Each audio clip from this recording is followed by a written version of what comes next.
Está con nosotros Víctor Andrés García Belaúnde y Roberto Vieira, congresistas de la República. Bienvenidos. ¿Cómo estás, Nicolás? Estábamos discutiendo, como ya era previsible, con Víctor Andrés, que no te gusta este acuerdo con Odebrecht, ¿no es cierto? No lo conozco bien, pero de momento le tengo cierto temor, ¿no? ¿Por qué? Primero porque autoriza que Odebrecht sigue vendiendo sus cosas. Ya ha vendido bastante y va a vender Chaya, que es una de las últimas cosas que le queda. Todavía le quedan cosas más, por eso, pero va a vender Chaya. Y Chaya lo quiere vender, de acuerdo a la información que hemos visto, en 1.300 millones de dólares. Chaya no vale eso. Lo que vale es el contrato, es el precio que se ha fijado por la luz y el consumo de luz que tiene que tener y el Estado la va a pagar. A costa de todos los peruanos, por supuesto que sí, hay una especie de subsidio allí. Igual que Olmos. En la tarifa del agua estaba el peaje. El peaje está en la tarifa de agua. Acá el peaje está en la luz, en las tarifas de luz. Y eso se va a seguir pagando durante muchos años más. Entonces, al final, lo que va a pagar Odebrecht es con la plata de todos los peruanos. Es como permitirle al sujeto que ha robado un auto, siga haciendo taxi con el auto, siga haciendo su colectivo, y que te pague con el rendimiento del colectivo el auto que está robado. Eso no se puede aceptar. Totalmente de acuerdo. Yo pienso que el primer acuerdo, devolver todo el sobrecosto. Estamos hablando de miles de millones. Ellos no pueden decir de que la cifra razonable, justa, es 120 millones de dólares. Ni Santo Domingo está cobrando eso. Santo Domingo creo que le está sacando como 600, 700 millones de dólares que han hecho obra por debajo de lo que han hecho acá en el Perú. Entonces, ese es el gran acuerdo. Y para una información que ya sabemos que estos gobiernos han sido corruptos, ¿acaso hay una información contundente? Esto es una burla. Para mí es una burla. Bueno, y para mí, lo primero que hemos debido hacer es expropiarlo, quitarle hasta el último sol y meter presos a todos sus funcionarios brasileños. Ellos han sido los que han venido a robarle al Perú, pero ahorita se van a ir, deben estar matándose de risa, que con un par de migas nos contentan a los peruanos y encima nos han dejado con este gran budín de todo el sistema político en el Perú corrupto. Porque prácticamente han metido a todos ahí en el costal. En su momento no se tomaron las medidas que debieron tomarse, embargos, retenciones, y no lo pueden hacer. Y es que ya estás en otra condición, ya están afuera. Nicolás, pero las obras estaban acá, se le han permitido transferir las acciones. Se le ha permitido que vendan, que lo tercericen. Por favor. Ya, pero no cuando a una persona lo embargan... Roberto, no pierdas la perspectiva. De eso estamos absolutamente claros. Y acá hemos denunciado hace rato lo de la carretera de Chaca a San Luis. Lo denunciamos acá cuando nadie hablaba del tema, ¿no es cierto? Exacto. O sea, yo he hecho reportajes sobre Odebrecht en el primer gobierno de Alan García. ¿Entiendes? No ahora, en el primer gobierno, Chavimochic y Charcani, o sea, de ahí empieza la historia. Pero, o sea, la trascendencia del acuerdo con Odebrecht es que rompiste ese círculo del secreto. Es decir, que alguien te está contando cómo funcionaba la red de corrupción, cómo eran los mecanismos, quién ocupaba qué lugar, pero es un tema... quiénes son los involucrados. ¿Cuáles son las empresas que se consorciaron? Nicolás, ¿cuáles fueron los políticos de acuerdo, que pero se prestaron? De acuerdo, o sea, pero es un tema... si no fuera por eso, no tendríamos cómo. Está bien, ¿no? Pero es un tema de costo-beneficio. Estamos hablando acá de un saqueo de miles de millones de dólares. Imagínate, el robo supera fácilmente los 10.000 millones. Aparte, hemos perdido competitividad, hemos perdido tantas oportunidades en el Perú. Ya, pero estamos hablando de sobrevaloración. Acá no estamos hablando de exageración. Ya, de acuerdo, pero yo creo que hay que...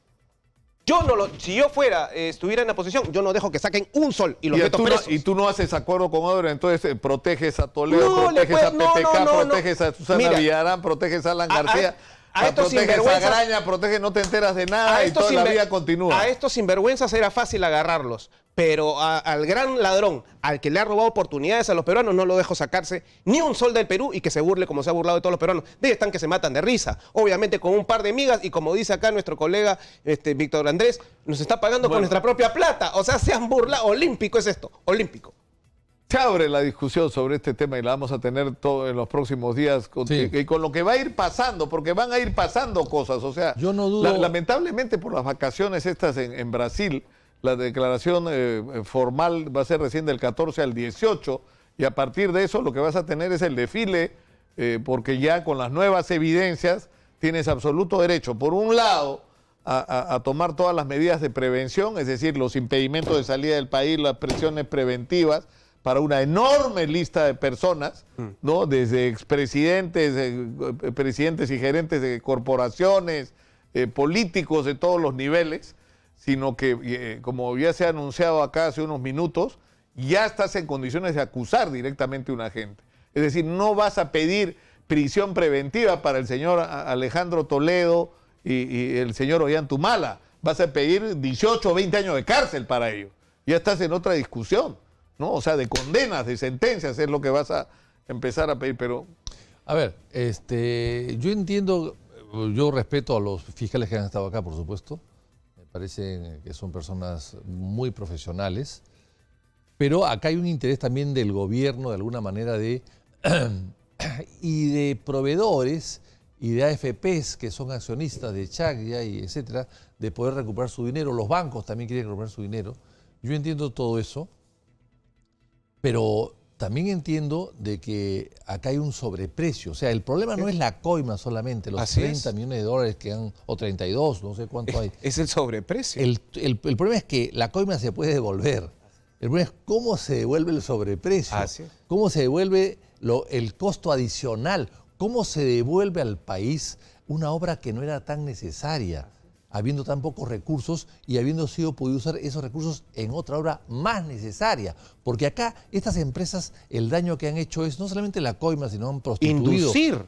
No, sino que han creado ellos las prioridades del Perú. Ellos las han creado. Eso es más criminal. Ellos nos han vendido que es necesario esta autopista, esta carretera, este gasoducto. En fin, ellos nos han vendido esa idea, habiendo otras prioridades en el Perú. Así es. Y además las han sobrevalorado. Entonces, el problema es ese. Y finalmente, yo creo que se puede negociar en torno a tu libertad, en torno a la persecución judicial que puedan hacer sobre ti, pero negociar en torno a los sobreprecios, a la obra, ya me parece que es una negociación diferente, ¿no? Claro, pero en fin, o sea, yo creo que está abierta la discusión sobre este tema y yo creo que lo que va a ser determinante es cuando empecemos a vivir los resultados de esta colaboración, porque ahora, el cálculo que se está haciendo no tiene que ver solamente con lo que Odebrecht directamente te está entregando como reparación por 4 obras, porque acá estamos hablando de 4, acá falta sumar lo de Chacas, estamos hablando y falta sumar de las nuevas, pero a esto se tiene que sumar, porque la declaración de Odebrecht, por ejemplo, hasta donde entiendo, en el caso de las consorciadas, es que las consorciadas no solamente sabían que se pagaban coimas, sino que participaban con su cuota en el pago de las coimas. Entonces, no solo Odebrecht va a tener que pagar una reparación, JJ Camet va a tener que pagar, Graña va a tener que pagar reparación como empresa y como individuos. Odebrecht ha sido la cabeza, pero los demás son responsables directos. Pero y ellos no se les toca hasta el día de hoy. Así es. No pero hay ya noticia. viene. Cómplices. Ya viene. De eso se trata esto. De esta banda criminal. O sea, ¿cómo llegabas a eso sin un acuerdo con esta gente que te dice, ¿sabes qué? Las cosas eran así, no te lo va a decir nadie, te lo digo yo. Mira, le embargabas. Acá cuando alguien le debe inmediatamente una medida cautelar, un embargo preventivo, acá se le ha permitido todo, de que te hagan las transferencias. De nada. De nada. Ah, pues cualquiera. Es como que tú me debes y yo dejo, pues, recién te voy a embargar cada 2 años. Tú tienes 2 años para vender tu casa, transferir, esconder, etcétera. El gran responsable en gran medida de esta situación es tu presidente, pues, Pedro Pablo Kuczynski. O sea, tampoco... Pero no estamos hablando de autonomía. Pero no estamos hablando de autonomía de poderes. Acá estamos hablando de la fiscalía, del fiscal Pablo Sánchez. Pero tú hablas como nuevo, pues, Roberto, el fiscal Pablo Sánchez. También. Ya PPK ya está destituido. Ya está destituido. Y eso es el comienzo. Pero hablemos, los habíamos invitado para hablar de lo de ayer, pero creo que esta conversación es absolutamente necesaria.